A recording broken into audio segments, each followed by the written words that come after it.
Come state? Amen, gloria a Dio. Il Salmo 100, al versetto 4, dice: entrate nelle sue porte con ringraziamento e nei suoi cortili con lode. Celebratelo, benedite il suo nome. Il Salmo 116 dice: io ti offrirò un sacrificio di lode e invocherò il tuo nome e invocherò il nome dell'Eterno. Bene, nel Nuovo Testamento il rendimento di grazia lo troviamo più di 40 volte. E allora io mi sono fatto un calcolo: in un anno ci sono 12 mesi, quindi 12 e 12 24, 36, quindi sono 3 volte a settimana, ma sono più di 40. Significa che noi almeno una volta alla settimana dobbiamo ringraziare Dio. Ma la cosa molto importante è che noi possiamo entrare in comunione con Dio a partire proprio dal ringraziamento. Se veniamo davanti alla presenza di Dio con un cuore grato, possiamo anche lodare e dopo avviene l'adorazione. Amen? Quindi io vi invito a ricordare di quanti benefici Dio ci circonda. Amen? E ricordiamo che nella Bibbia si trova ricordate, non dimenticate, 164 volte solo nell'Antico Testamento. Quindi Dio ci benedica. Amen?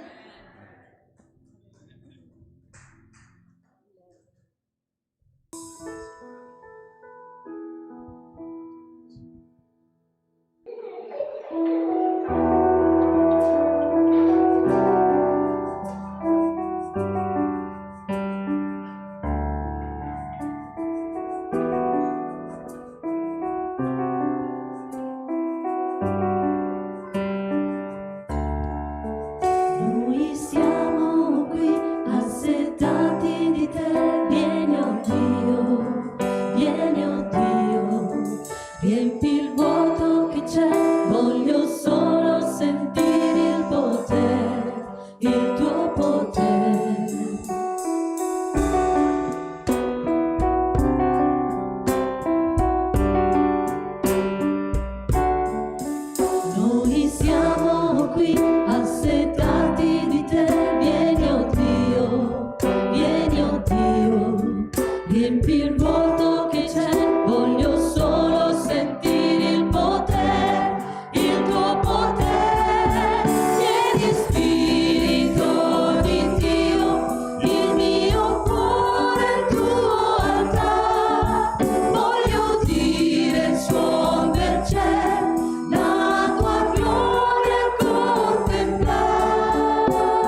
siamo nella gioia.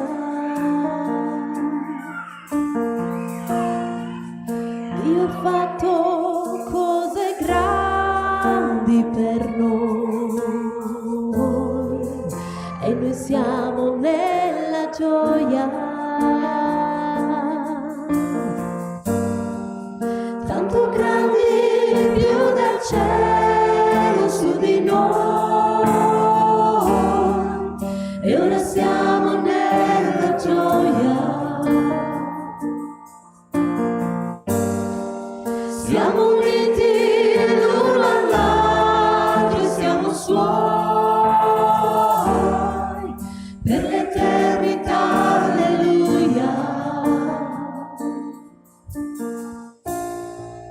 Mi stupisce la sua grazia perché so che non meritavo nulla. Così giorno dopo giorno salirò verso il cielo e la sua gloria, e con gli occhi della fede sono lì che contemplo il suo splendore. Mi è bastato solamente dirgli sì ed arrendermi al suo amore. Dio ha fatto meraviglie per noi e noi siamo nella gioia. Ora vivo veramente grazie a Lui. Sì, grazie a Lui, perché Lui è la mia gioia. Sono suo figlio erede dell'eternità. La mia vita gli appartiene.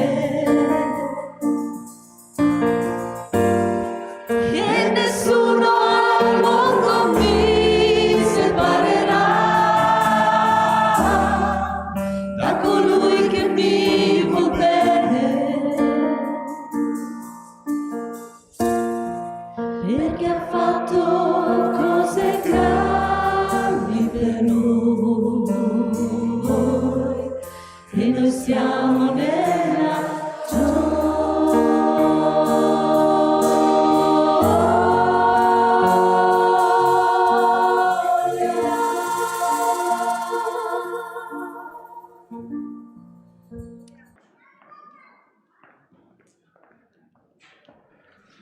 Ok, pace a voi, buongiorno a tutti quanti voi. Gloria a Dio, come state? Bene. Gloria a Dio. Con il Signore si sta bene, vero? Amen. Dio ha fatto cose grandi e noi siamo nella gioia. Amen.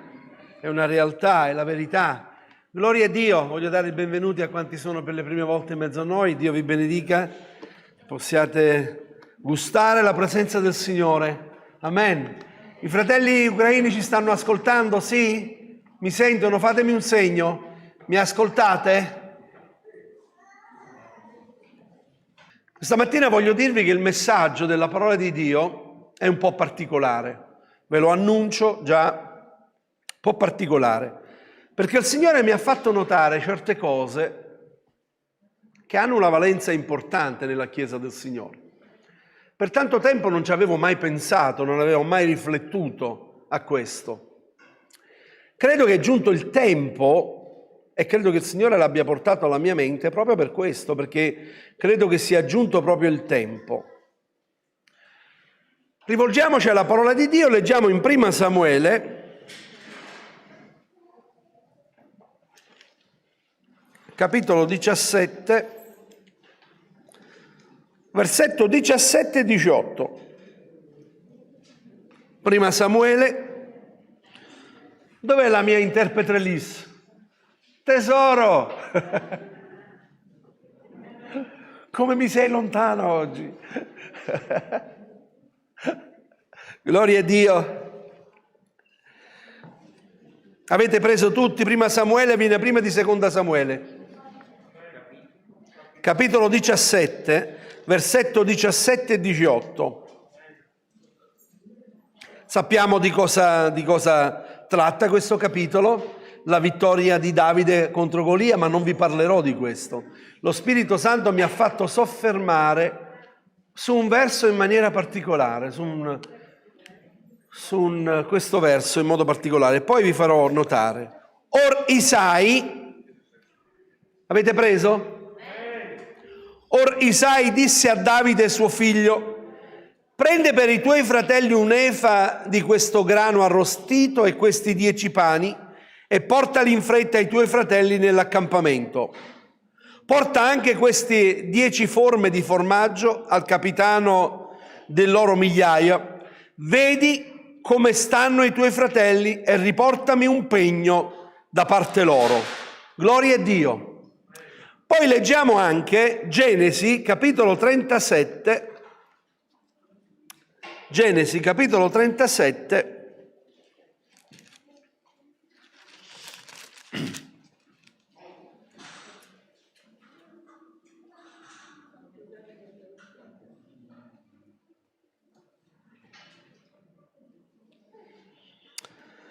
Alleluia.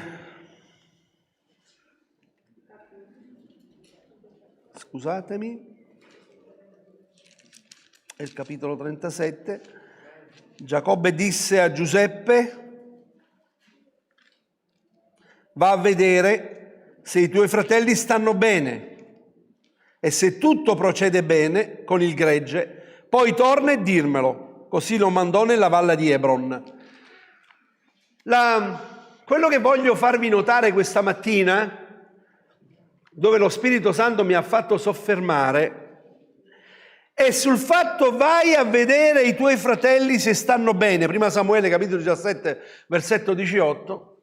Vai ad informarti e vedere dei tuoi fratelli se stanno bene. È importante, e subito è saltato ai miei occhi questo. E lo Spirito Santo ha parlato al mio cuore in modo particolare. Vediamo se riesco a comunicarvi quello che lo Spirito Santo ha messo nel mio cuore. Questo è tempo, più che mai, diciamo che c'è sempre dovuto essere questo nella Chiesa del Signore. Però purtroppo la nostra visione, la visione della Chiesa è stata sempre quella di indirizzarci fuori dalla Chiesa, di vedere il problema fuori dalla Chiesa, di vedere quelli che erano fuori dalla Chiesa e parlargli del Signore, cercare una conversione nella loro vita, portarli in Chiesa e poi arrangiati. Mi seguite? Poi crescerai da solo, hai la Bibbia, hai il pane, hai il momento di incontro della Chiesa, hai lo studio biblico, ma questo non è il progetto di Dio. Il progetto di Dio per la Chiesa è che nella Chiesa ci sia un rapporto l'uno con l'altro in maniera straordinaria. Assicurati del benessere dei tuoi fratelli. Gli manda del pane, e questo vale anche per Giuseppe. Portagli questo, vai a vedere come stanno i tuoi fratelli. I primi, in prima Samuele, erano distesi in guerra. Erano lì nell'accampamento per una guerra. E quindi c'era una guerra, una battaglia. A volte nelle case dei nostri fratelli c'è una guerra, c'è una battaglia. In una famiglia c'è una guerra che stanno affrontando, c'è una battaglia nella guerra e noi non sappiamo niente. Perché? Perché non ci curiamo di sapere come stanno i nostri fratelli. Vengono in chiesa, sono in chiesa, però non sappiamo la loro condizione. E a volte loro hanno anche paura di esporsi. Hanno anche paura di dire le cose, perché magari sono situazioni che a un troppo spirituale non puoi parlare. Non puoi parlare con chi, se hai problemi psicologici, se hai problemi di attacchi di panico, se hai problemi che non dormi la notte, e forse troverai un troppo spirituale che dirà: fratello, ma tu hai un problema spirituale. Perché tu non leggi la Bibbia? Perché tu non vieni agli studi biblici?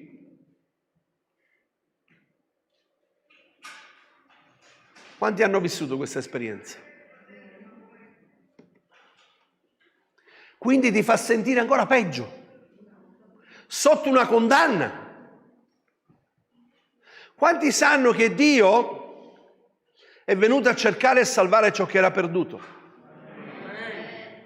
Quanti sanno che Gesù ha detto: venite a me voi tutti che siete travagliati e troverete riposo alle anime vostre? E come mai non c'è riposo in chiesa? Dio forse non conosceva o non conosce il tuo bisogno? Dio conosce il tuo bisogno. Ma perché Dio ci ha messi gli uni con gli altri? Qual è lo scopo di metterci gli uni con gli altri? Non ci ha messi per essere giudicati l'uno dall'altro, ma di essere edificati l'uno dall'altro. I doni che Dio dà alla Chiesa li dà per il perfezionamento dei santi, per la crescita nella Chiesa spirituale. Non ci dà un dono perché siamo in vista, perché siamo migliori degli altri e siamo dei campioni. Ci sono dei campioni in altre comunità, lasciateli in quelle comunità. Santi. Ma dove vado io se ho un problema? Con chi vado a parlare se ho un problema? Chi è pronto ad accogliermi? Perché Dio ha dato i ministeri? Qual è stato lo scopo di Dio dare i ministeri alla Chiesa? Profeta, pastore, evangelisti, dottori. Sapete come l'ho intitolato questa predicazione? Cercasi infermieri. Dio è in cerca di infermieri. Non c'è bisogno che sei qualificato, non c'è bisogno che hai la laurea in infermeria. C'è bisogno di dire: eccomi. Quando il padre disse a Giuseppe: vai dai tuoi fratelli, Giuseppe, andate a vedere, disse: eccomi, eccomi. C'è bisogno di dire: eccomi, porta questo ai tuoi fratelli e assicurati della loro condizione.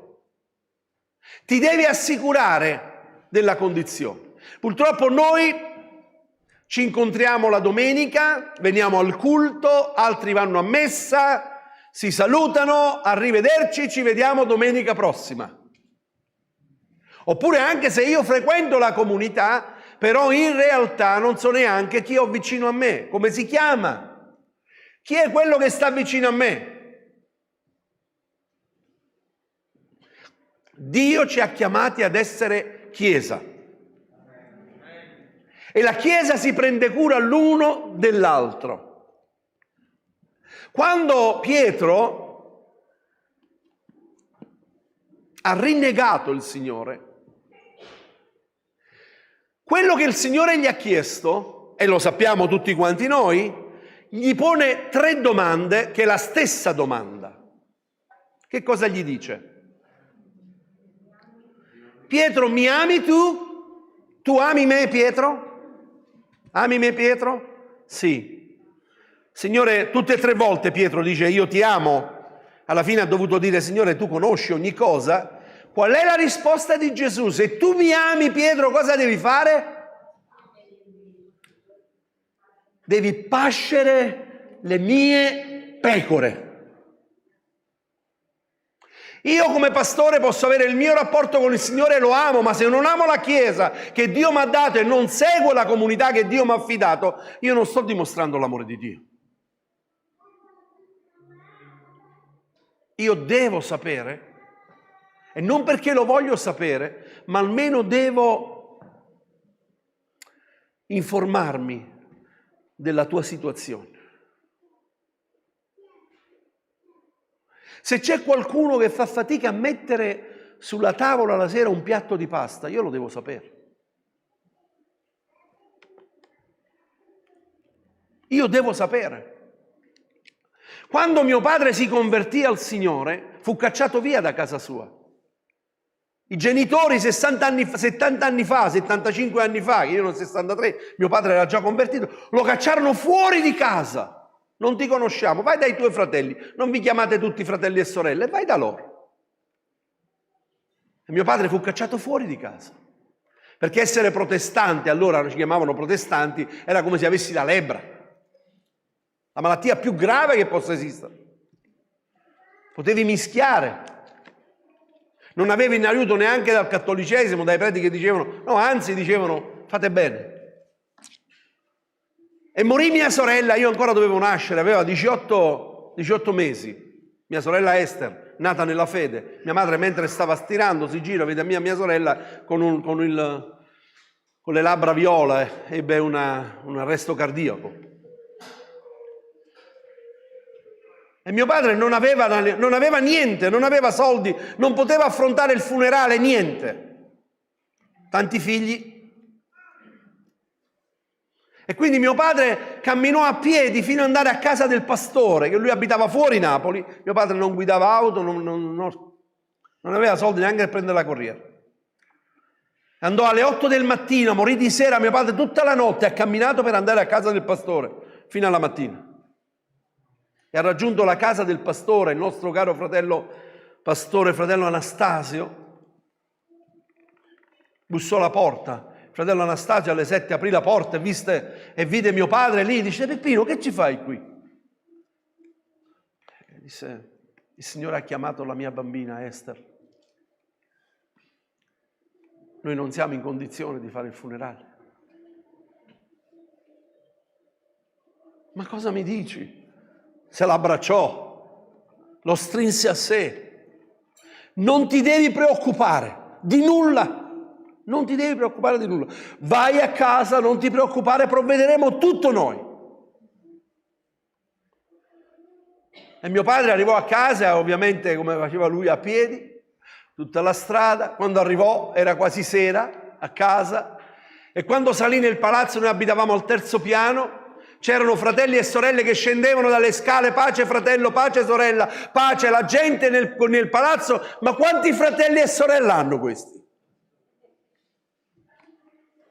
Questa è la Chiesa del Signore.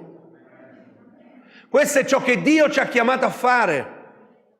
Dio ci ha chiamato a vedere quelli che sono all'interno e poi quelli all'esterno, perché se non vengono curati prima quelli dell'interno non possono curare quelli all'esterno. Guariti per guarire. Quindi ci sono alcuni all'interno della Chiesa che magari stanno vivendo momenti difficili, ma non hanno il coraggio di poter parlare, esprimersi. Ci sono alcuni che vengono addirittura condannati per quello che stanno facendo, per quello che gli sta succedendo, perché sai, perché se facesse così, se ascoltasse. Attenzione a non cadere sui pregiudizi e addirittura entrare nel giudizio di Dio. Gli amici di Giobbe non sapevano quello che Giobbe stava attraversando e non capivano neanche il perché, ma c'era un proposito di Dio sulla vita di Giobbe. Eppure gli amici: ma Dio non manda, Dio E Giobbe, da quando loro hanno iniziato a parlare, iniziò poi a dire: perché sono nato? In primo momento ringraziava il Signore, lodava il Signore, Dio ha dato, Dio ha tolto, e io vorrei sfidare quanti, dopo quello che aveva sentito Giobbe, morire i figli, tutto quello che aveva, tutto gli è crollato addosso, e lui dice alla moglie: ma perché stai qui? Lascia, dice, lascia stare, benedici Dio, Dio ha dato e Dio ha tolto. Sia benedetto il nome del Signore. Poi arrivano questi amici e lo mettono in crisi, perché noi siamo capaci anche di mettere in crisi spiritualmente le persone, quando noi invece dovremmo creare la fede in qualcuno. E quando non abbiamo una parola da dire, quando non abbiamo niente da dire, stiamo in silenzio, piuttosto preghiamo. E quando c'è qualcuno che sta passando un momento difficile di crisi, come dicevo prima con i neofiti dentro di là, ci sono momenti di crisi nella vita delle persone che tu non dai una spiegazione, né puoi essere l'avvocato di Dio, nessuno di noi può fare l'avvocato di Dio, però se questa persona si sfoga e alza la voce, dice qualcosa, magari anche contro il Signore, abbracciala. Fagli sentire l'amore di Dio. Perché l'amore di Dio lo vede attraverso di te. Attraverso di me vede l'amore di Dio.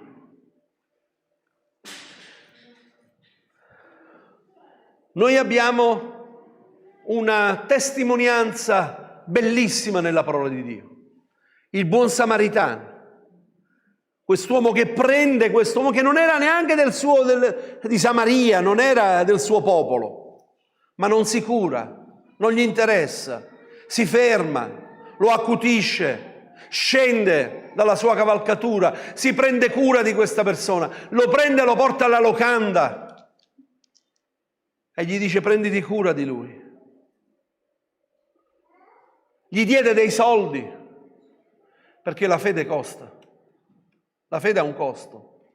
Per coloro che pensano di no, la fede ha un costo.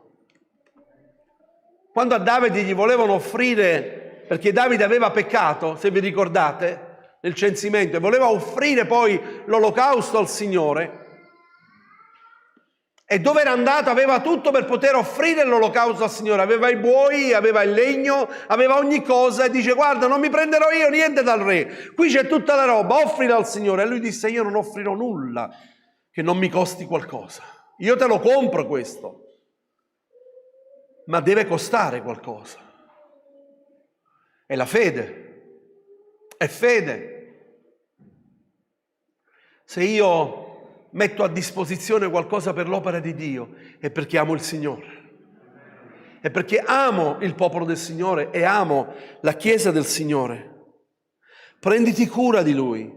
Ci sono tanti giovani all'interno delle nostre chiese che non vengono curati, che vengono impuntato il dito. Ma tu sei ancora del mondo. Ma tu vivi ancora nel mondo. Ma tu... Ho detto tante volte che noi nelle nostre chiese abbiamo tanti buttafuori, ci vorrebbero butta dentro. Noi butta fuori, li butta dentro. Non c'è gioia più grande di vedere qualcuno che l'hai conquistato a Cristo. Amen. Non c'è gioia più grande di vedere una famiglia che era in crisi, che adesso è unita insieme per lodare il Signore. Amen. Perché questo è quello che fa il Signore. Lui non è venuto a giudicare, io sono venuto affinché abbiano vita e vita d'esuberanza. E la Chiesa del Signore non si deve perdere a guardare l'obiettivo di fuori, ma deve guardare al di dentro nella Chiesa e vedere la situazione del mio fratello. È bellissimo quando dice: vedi i tuoi fratelli se stanno bene, vedi se i tuoi fratelli stanno bene. Non gli dice: va a vedere a che punto è la guerra, va a vedere a che punto stanno, se stanno vincendo. Quello che lui vuole sapere è se i suoi fratelli stanno bene. E se il Signore ti ha portato qui un fratello, un amico, qualcuno che sta frequentando questa chiesa, conoscilo. Fai di tutto per conoscerlo. Non fermarti sempre vicino agli stessi, a parlare con gli stessi. Girati, vai vicino, piacere, ti voglio bene, benvenuto nella nostra chiesa. Questa è la locanda che il Signore ci ha dato. che noi dobbiamo curare, dobbiamo ristabilirli. E abbiamo bisogno di infermieri. Quanti vogliono fare l'infermiere nella Chiesa? Quanti vogliono essere infermieri di Dio? Perché il dottore è Lui. Noi li mettiamo sulla barella e li portiamo al Signore. E non giudichiamo perché è caduto, cosa ti è successo, è perché non hai visto la buccia di banano, sei caduto a terra, devi fare attenzione, lascia perdere. Portalo al Signore. Stai vicini con quello che piangono. Abbracciali, sostienili, la vita è breve. Tu non sai quanto tempo quella persona può durare, quanto tempo sta in mezzo a noi. Ci sono state persone che il Signore le ha portato in questa chiesa, non questa, l'altra che avevamo dall'altra parte. Sono stati 2 giorni e poi è morto. E l'aveva portato per conoscere il Signore, non sapevamo noi. Ma che gioia grande quando lo vedremo in cielo. In cosa ci stiamo perdendo? Perdonatemi se dico queste cose, fratelli, ma io a volte vedo le chiese come Miss Italia. La chiesa deve essere bella, deve essere vista a tutti quanti. La mia è più bella, la mia è più numerosa. Ma cosa ti importa di avere il numero nella chiesa e non conosci lo stato delle pecore?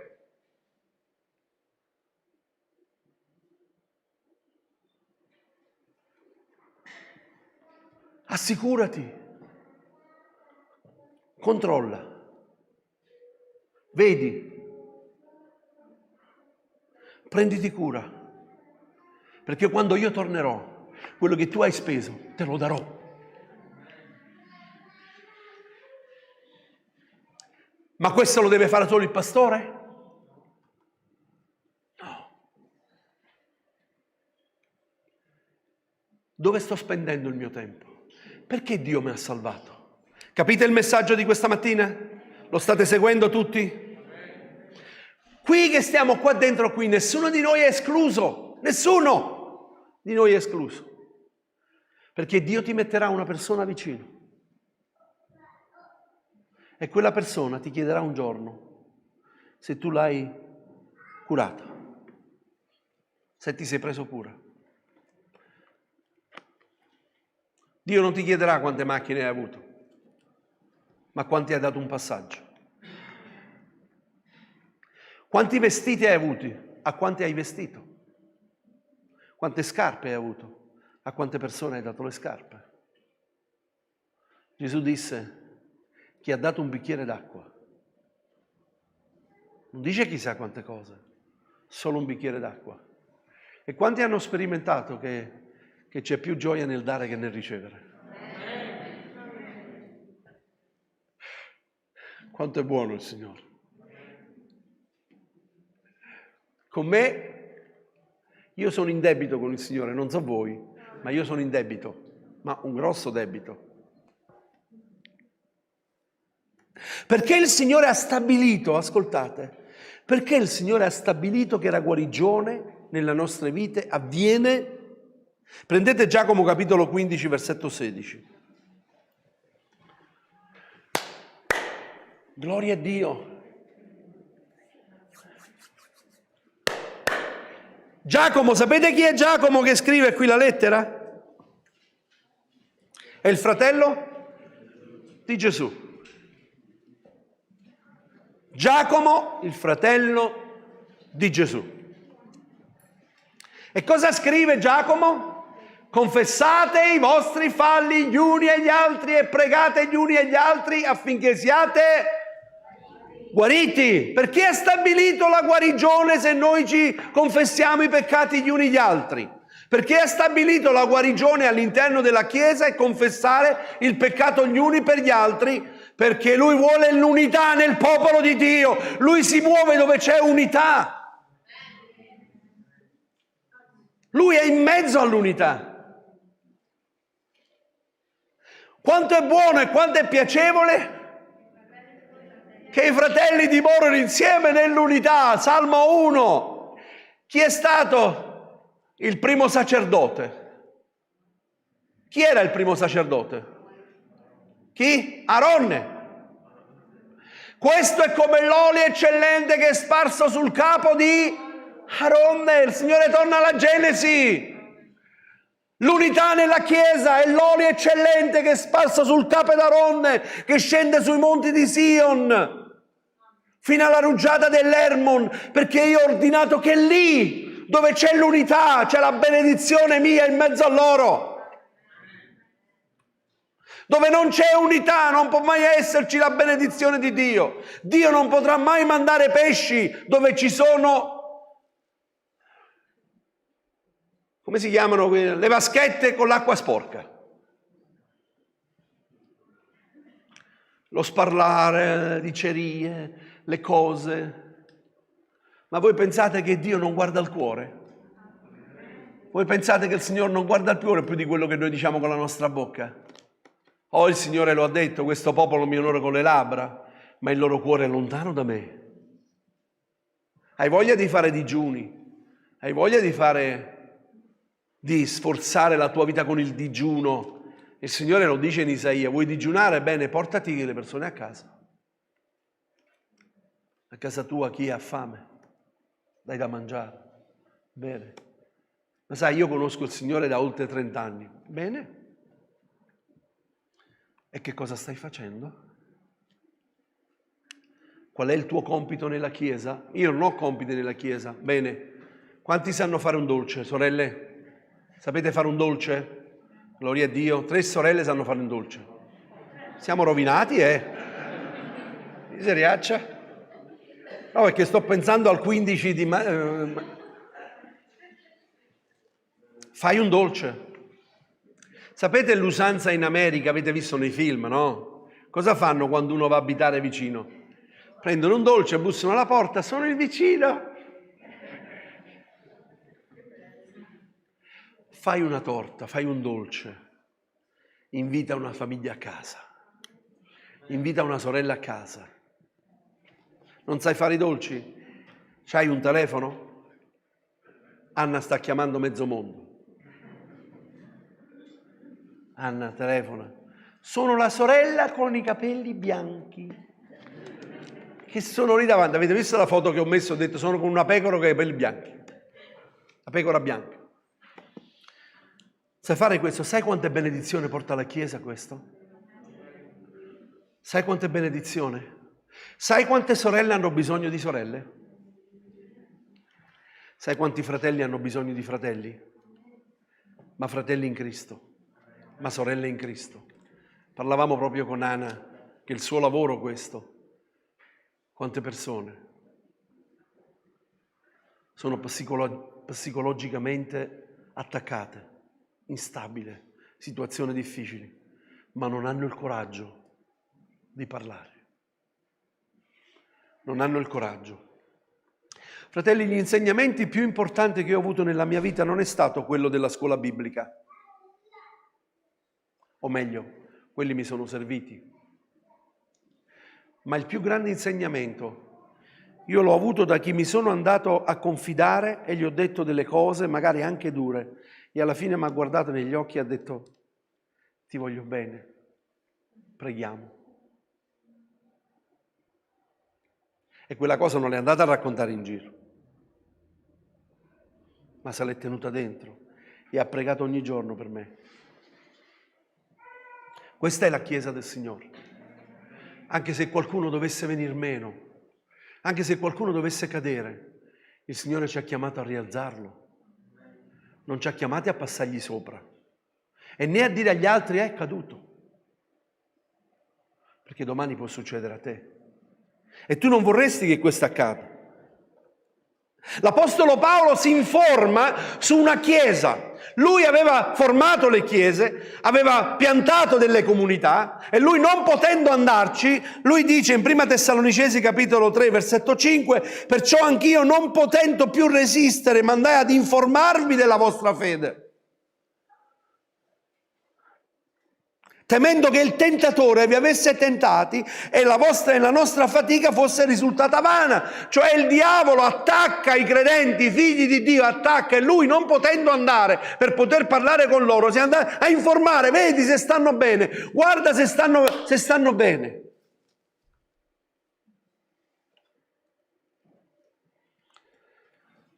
Spero che questa mattina possiate comprendere quello che ho nel mio cuore. Questa predicazione è per la Chiesa. Questo messaggio è per la Chiesa. E io mi sono dovuto ricredere, perché anch'io guardavo sempre quelli di fuori. Hanno bisogno del Signore, ma non me ne accorgevo che chi ha bisogno del Signore sono anche quelli dentro. Sono già qui e hanno bisogno. Le predicazioni più delle volte sono estesi verso quelli di fuori. Quanti avete sentito mai una predicazione del genere? Alzate la mano per favore, ditemi se avete mai sentito un messaggio di questo genere. Io non l'ho mai sentito, neanche l'ho mai portato. Ma lo Spirito Santo mi ha parlato in maniera chiara. Vedi se i tuoi fratelli stanno bene e riportami un segno da parte loro.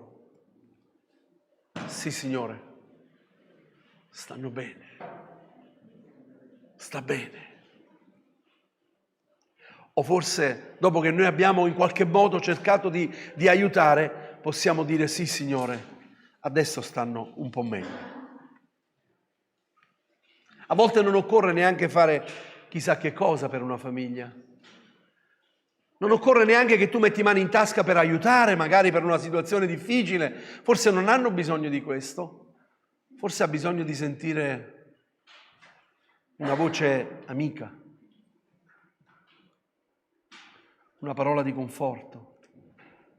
Sapere che tu stai pregando per lei, per lui, per questa situazione, ti dà conforto. Giacomo sapeva che stavano pregando per lui era incarcerato e stavano facendo fervide preghiere.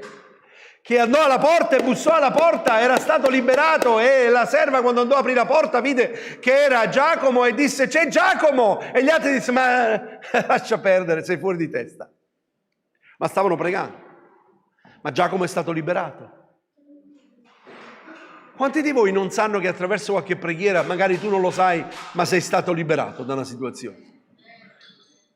Forse tu non lo sai, non lo sapevi neanche, perché lo Spirito Santo ha svegliato qualcuno e ha detto: svegliati, prega per quella situazione. E tu hai pregato e la risposta è venuta. Dio ha risposto. C'è un obiettivo perché Dio ti ha salvato.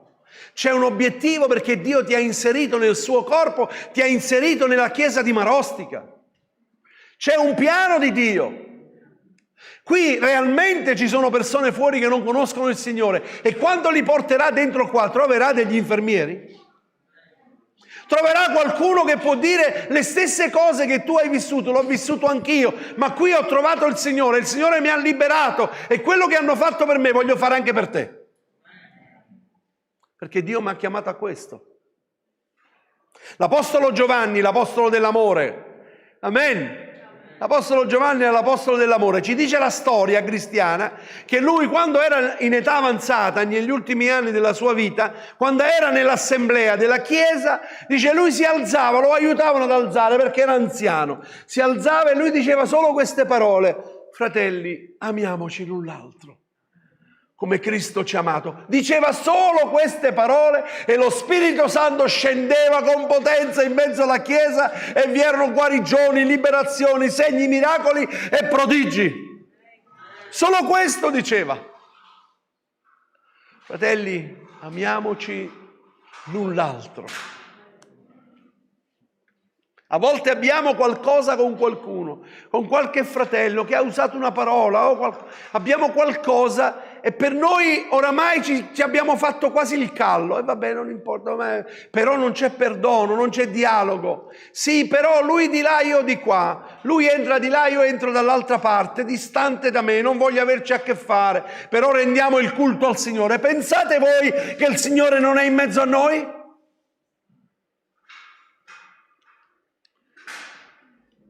Per quanto riguarda voi, vivete in pace con tutti, per quanto vi è possibile.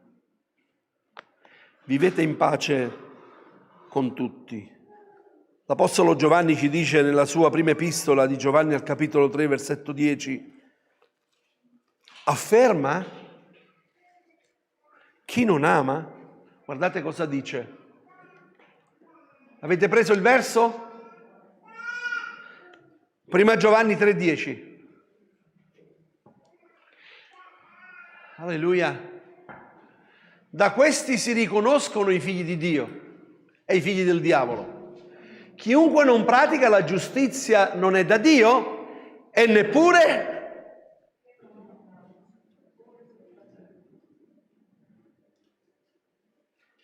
Ma la seconda parte la possiamo togliere. Togliamo la seconda parte e leggiamo la prima e dici io sono giusto, cioè faccio le cose davanti a Dio, io non rubo, io non faccio quest'altro, però qualcuno mi ha calpestato i piedi e non lo sopporto. E neppure lo è chi non ama il proprio fratello. Amare. Dio è buono. Voglio ritornare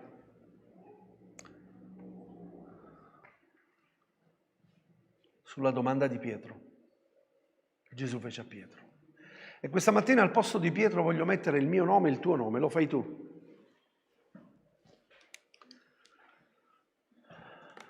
Mi ami tu, Mariano? Sì, Signore. E allora prenditi cura dei fratelli.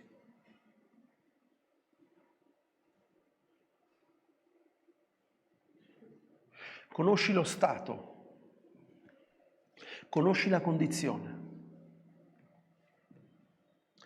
capisci perché magari non viene in chiesa, capisci perché sta vivendo questa situazione.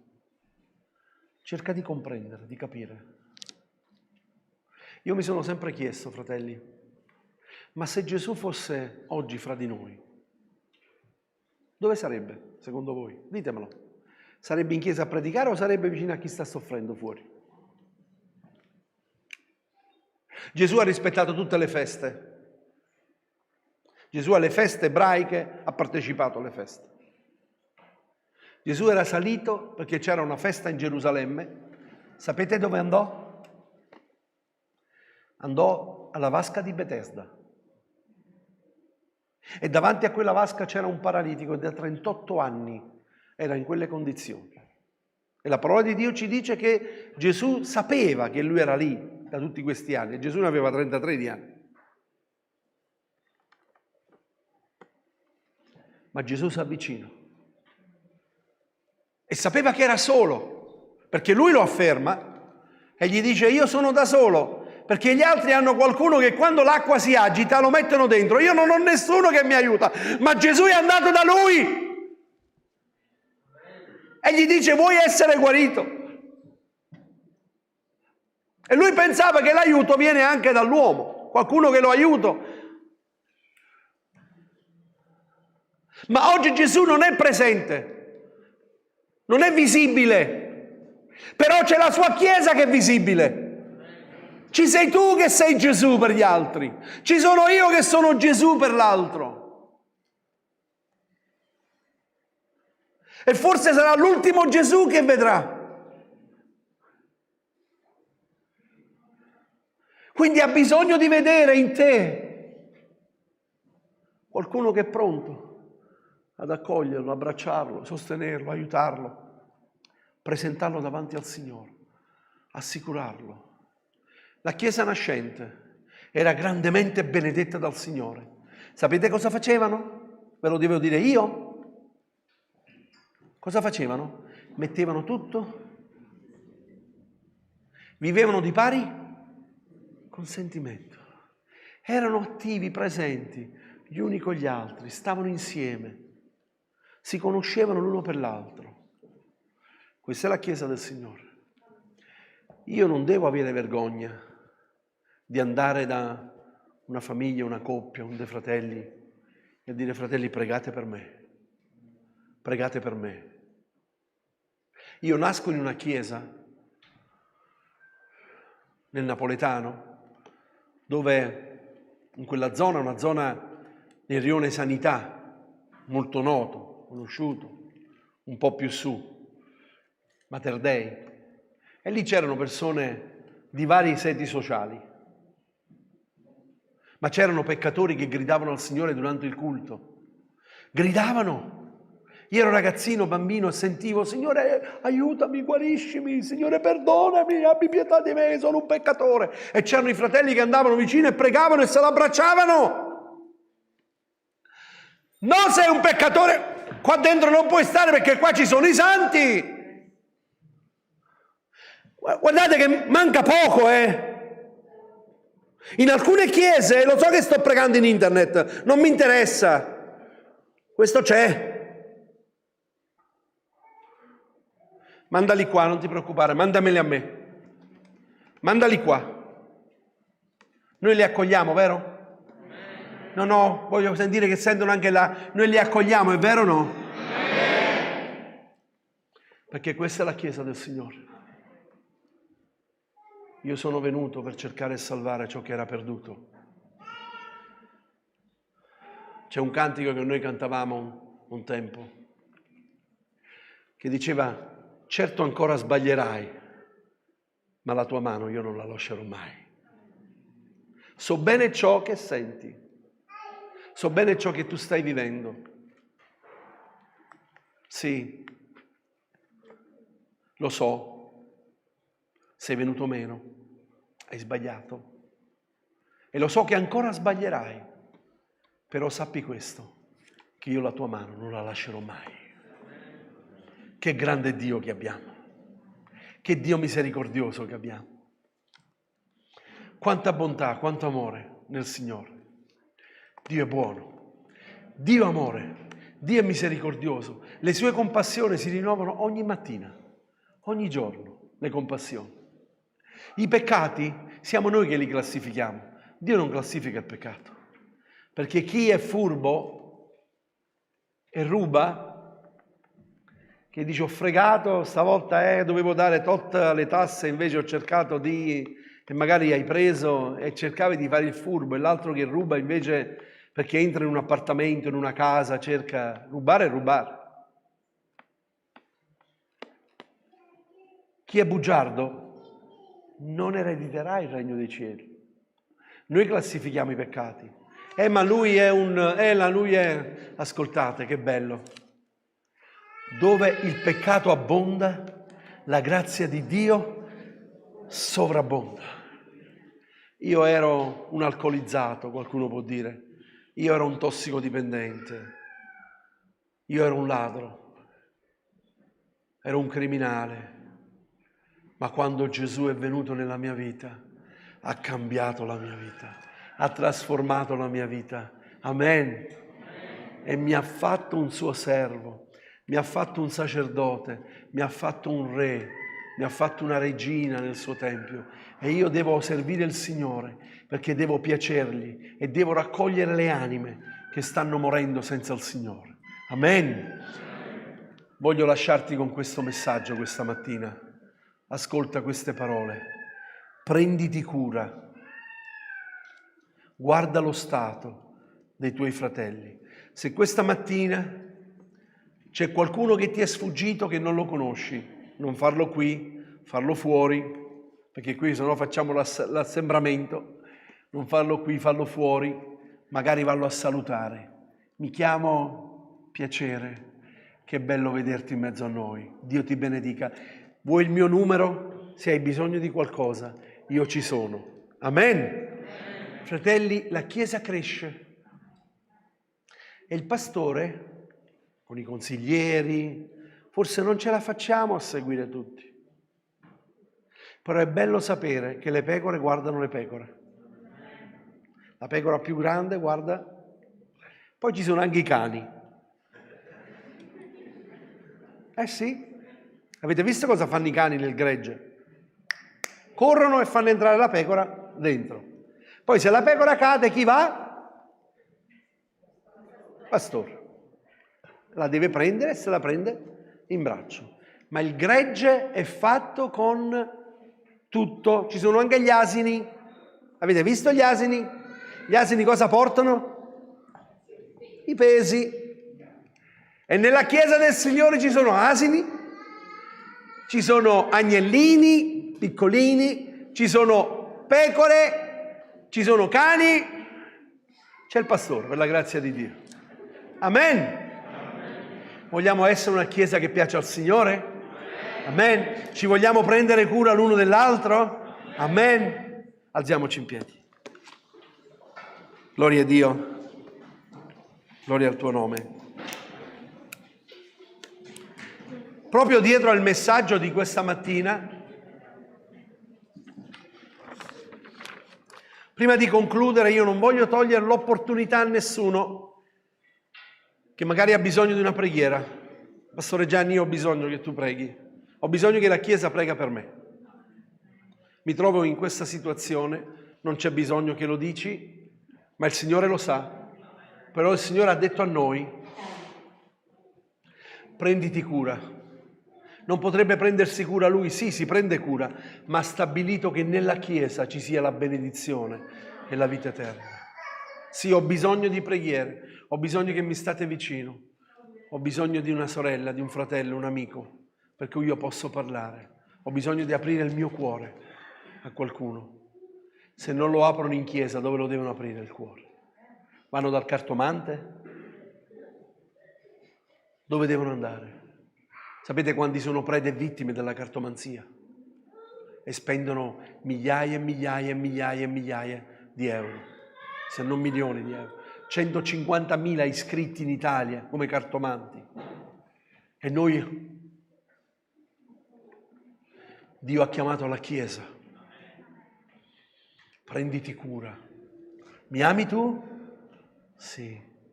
Mi ami tu? Sì. Mentre noi pregheremo, poniti questa domanda che il Signore ti sta dicendo a te. Mi ami tu? Sì. Prenditi cura di quello che io metterò vicino a te. Conosci lo stato di quella persona. Non andarla a raccontare in giro, che la cosa più brutta è poi andarla a dire in giro la situazione. Prega.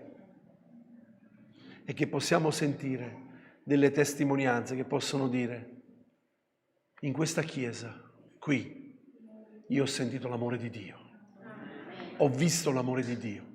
Qui io ho sentito una mano su una spalla che ha pregato per me e non mi ha lasciato in quella condizione.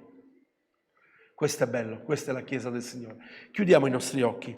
Se tu desideri preghiera, che tu magari hai bisogno di una preghiera, alza la tua mano lì dove sei. Gloria al tuo nome. Forse non ti chiamerò a venire davanti questa mattina, non preoccuparti, ma se tu hai bisogno di una preghiera, alza la tua mano. Noi vogliamo pregare il Signore. Se questo messaggio è stato per te e l'hai sentito nel tuo cuore, magari non avevi il coraggio perché stai vivendo un momento particolare, difficile. Gloria a Dio, grazie per queste mani. Vogliamo pregare il Signore. Gloria al tuo nome, gloria a te. Fratello Palmiro, puoi venire tu a pregare per tutti quanti loro. Gloria a Gesù. Alleluia. Vieni davanti, Palmiro, puoi anche concludere questo incontro. Alleluia. Gloria a Gesù.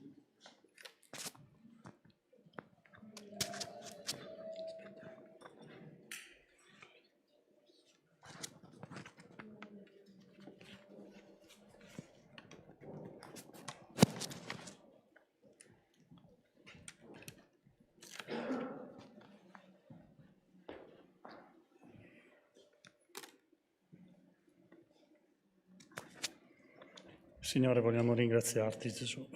Vogliamo ringraziarti per la tua parola. Vogliamo ringraziarti per il sacrificio che hai fatto perché la tua Chiesa possa essere uno in te.